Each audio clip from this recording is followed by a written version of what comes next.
Le croissant fertile est nommé comme cela car il a une forme de croissant et contient des terres fertiles.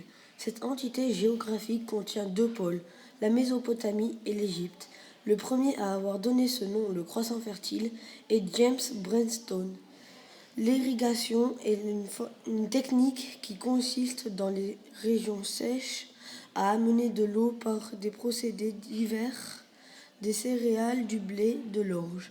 Les éléments naturels du croissant fertile est le Nil, le Jourdain, l'Euphrate et le Tigre.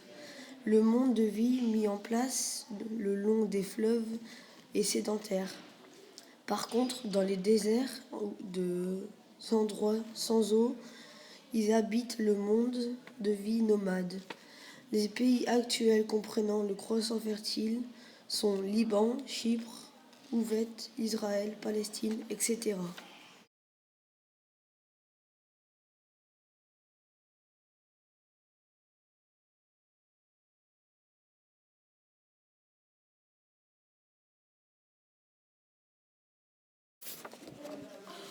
La ville dure est faite dans un espace désert.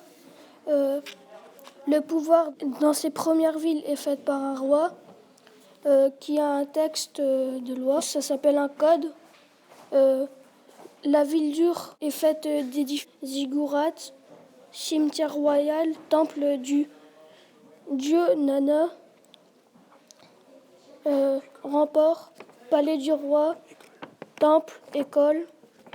Dans ces villes, on produit de la laine des commerçants ou artisans et leurs produits se trouvent, ils les amènent dans les terres les plus lointains.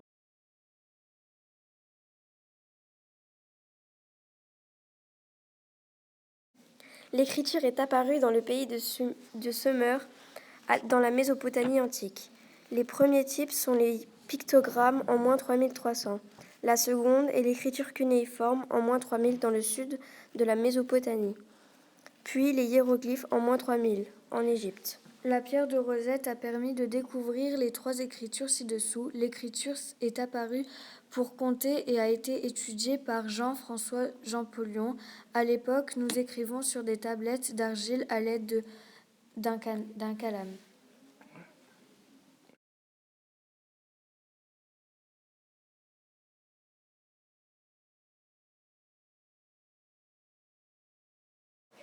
L'Égypte est divisée en deux parties, la Basse-Égypte et la Haute-Égypte. L'élément central naturel en Égypte, c'est le Nil.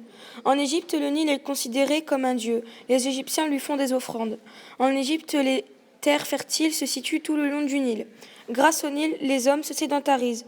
Le Nil est cependant très important en Égypte. Grâce à lui, les Égyptiens peuvent boire, cultiver et se laver.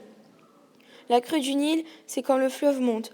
Si le Nil venait à disparaître, les Égyptiens ne sauraient plus cultiver et boire. Autrement dit, ils mourraient tous. Lorsque la décrue du Nil descend, il offre des terres appelées limons. En Égypte, on cultive des céréales, des dattes et du lin.